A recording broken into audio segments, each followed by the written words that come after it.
Kalian pasti pernah membaca teks tentang suatu fenomena, baik fenomena alam seperti longsor dan pelangi, fenomena sosial seperti demo dan kepadatan penduduk, atau fenomena budaya seperti wayang dan batik. Jika iya, itulah yang disebut dengan teks eksplanasi. Lalu, apa sih yang dimaksud dengan teks eksplanasi? Teks eksplanasi adalah suatu teks yang menjelaskan hubungan peristiwa atau proses terjadinya sesuatu yang berkaitan dengan fenomena alam, fenomena budaya, dan fenomena sosial.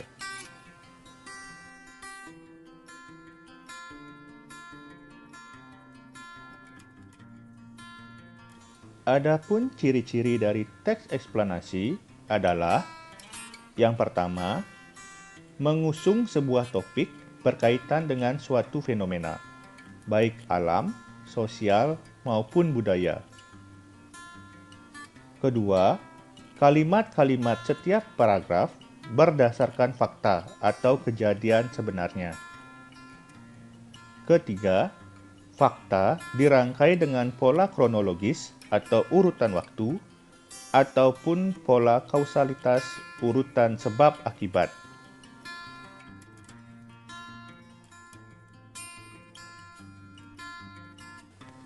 Contohnya, dalam wacana berikut. Awal pemerintahan Kabupaten Bandung dimulai sejak Piagam Sultan Agung Mataram pada tanggal 20 April 1641. Tanggal tersebut kemudian ditetapkan sebagai hari jadi Kabupaten Bandung.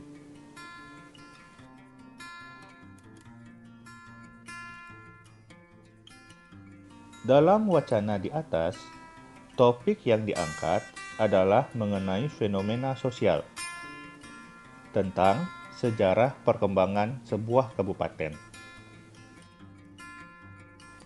Wacana tersebut juga didasarkan pada fakta-fakta mengenai sejarah perkembangan dari Kabupaten Bandung. Pola pengembangan yang digunakan dalam wacana tersebut adalah pola pengembangan kronologis atau urutan waktu, ditandai dengan adanya kata hubung sejak dan kemudian dalam wacana tersebut.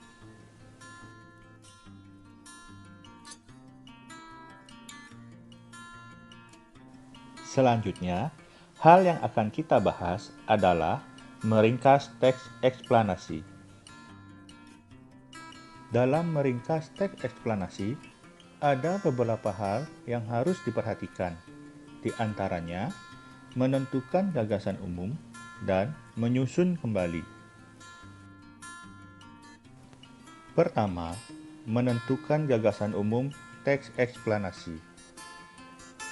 Untuk meringkas teks eksplanasi, kita perlu mengawalinya dengan memahami gagasan pokok atau ide pokok atau gagasan umum dari paragraf-paragrafnya. Berdasarkan gagasan-gagasan itulah, kamu akan memadukannya menjadi teks baru yang lebih ringkas. Ada beberapa cara untuk menentukan gagasan umum dalam sebuah paragraf. Yang pertama, tentukan dahulu letak kalimat utama, apakah di awal atau deduktif, di akhir atau induktif, atau campuran. Setelah itu, ringkas kalimat utama, namun tidak boleh mengubah makna. Contoh, sejak masa dahulu, para ahli bintang atau astronom mempelajari bintang-bintang di langit malam. Itu adalah kalimat utama. Bisa diringkas menjadi para ahli bintang atau astronom mempelajari bintang-bintang di langit malam. Tulis gagasan umum seperti kalimat utama, karena bila diringkas, kalimat tersebut akan berubah makna. Contoh, beberapa roket ruang angkasa menggunakan bahan padat untuk mendorong dan menekannya ke depan. Kalimat utama tersebut tidak bisa diringkas, karena apabila diringkas akan menimbulkan makna baru.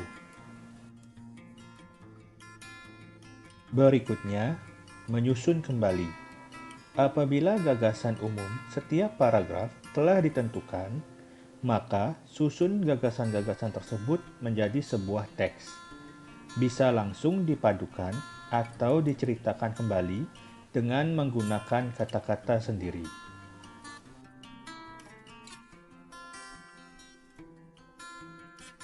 Selanjutnya, kita akan menelaah isi, struktur, dan kaidah kebahasaan dari teks eksplanasi.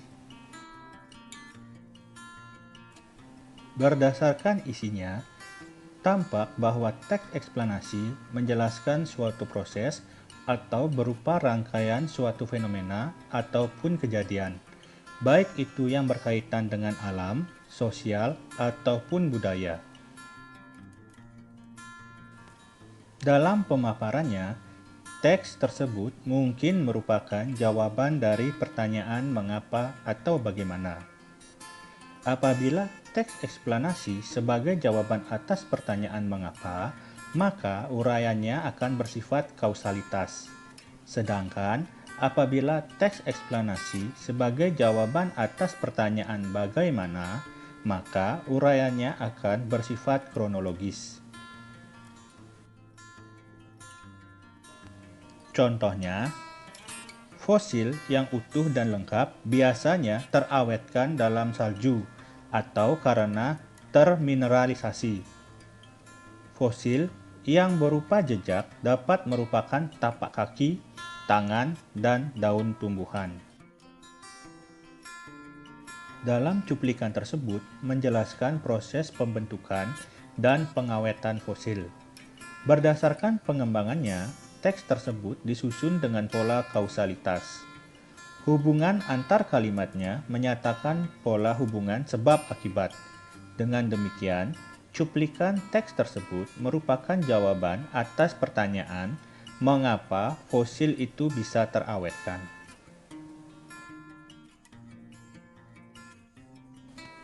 Berikutnya adalah struktur teks eksplanasi yang terdiri atas 3 hal. Yang pertama ada identifikasi fenomena, yang kedua rangkaian kejadian, dan yang ketiga ulasan. Identifikasi fenomena merupakan identifikasi terhadap sesuatu yang akan diterangkan. Hal itu bisa terkait dengan fenomena alam, sosial, budaya, dan fenomena-fenomena lain. Contohnya, awal pemerintahan Kabupaten Bandung dimulai sejak Piagam Sultan Agung Mataram pada tanggal 20 April 1641. Tanggal tersebut ditetapkan sebagai hari jadi Kabupaten Bandung. Selanjutnya, rangkaian kejadian merupakan perincian atas kejadian yang relevan dengan identifikasi fenomena. Bagian ini dapat disusun dengan pola kausalitas ataupun kronologis. Contohnya, semua produsen dapat menghasilkan makanannya sendiri sehingga disebut organisme autotrof. Sebagai produsen, tumbuhan hijau menghasilkan makanan melalui proses fotosintesis. Struktur yang terakhir adalah ulasan. Ulasan merupakan komentar atau penilaian tentang konsekuensi atas kejadian yang dipaparkan sebelumnya. Contohnya, dengan demikian, tropisme sesungguhnya merupakan gerak dari bagian tumbuhan yang disebabkan adanya rangsangan. Hal itu ternyata berbeda dengan gerak pasti. Arah gerak tropisme bergantung pada arah datangnya rangsangan. Selanjutnya, kita akan membahas kaidah kebahasaan dari teks eksplanasi. Pertama, konjungsi kausalitas merupakan konjungsi yang menyatakan hubungan sebab akibat. Misalnya, karena, sebab, akibat, sehingga, oleh sebab itu, oleh karena itu, dan sebagainya. Contohnya, longsor terjadi karena hujan yang terus mengguyur wilayah perbukitan. Konjungsi karena menunjukkan hubungan sebab akibat.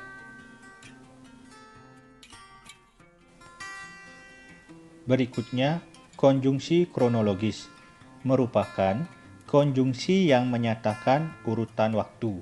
Misalnya, lalu, kemudian, setelah, sebelum, akhirnya, saat, ketika, dan sebagainya. Contoh, batik menjadi warisan dunia non-benda setelah disahkan UNESCO. Konjungsi setelah menunjukkan urutan waktu. Berikutnya, kata benda merujuk fenomena merupakan kata benda yang merujuk kepada suatu fenomena atau peristiwa, bukan merujuk pada kata ganti persona seperti aku, kamu, kita, kalian. Contoh kata benda merujuk fenomena adalah banjir, longsor, gempa bumi, gerhana, kesenian daerah, budaya Bali, Kabupaten Bandung, dan sebagainya. Akhir, kata teknis. Kata teknis merupakan istilah-istilah khusus pada bidang-bidang tertentu. Contoh, pada bidang pariwisata terdapat kata teknis turis, wisatawan, pemandu wisata, rekreasi, dan wisata. Sedangkan dalam bidang perdagangan terdapat kata teknis penjual, pembeli, laba, dan bon.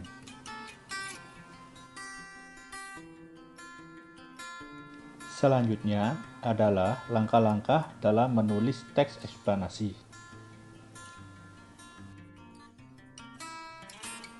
Langkah yang pertama adalah menentukan topik atau suatu kejadian yang menarik, dikuasai, dan tentunya aktual. Setelah menentukan topik, kemudian menyusun kerangka teks, yakni dengan mengembangkan topik utama ke dalam rincian-rincian topik yang lebih spesifik. Topik-topik ini dapat disusun dengan urutan kronologis atau kausalitas. Setelah menyusun kerangka teks, langkah selanjutnya adalah mengumpulkan bahan.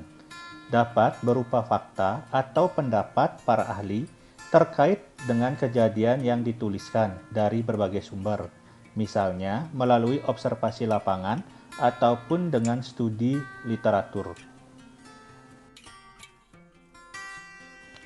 Setelah mengumpulkan bahan, langkah terakhir adalah mengembangkan kerangka yang telah disusun menjadi teks eksplanasi yang lengkap dan utuh dengan memerhatikan struktur bakunya, seperti identifikasi fenomena atau kejadian, proses kejadian, dan ulasan.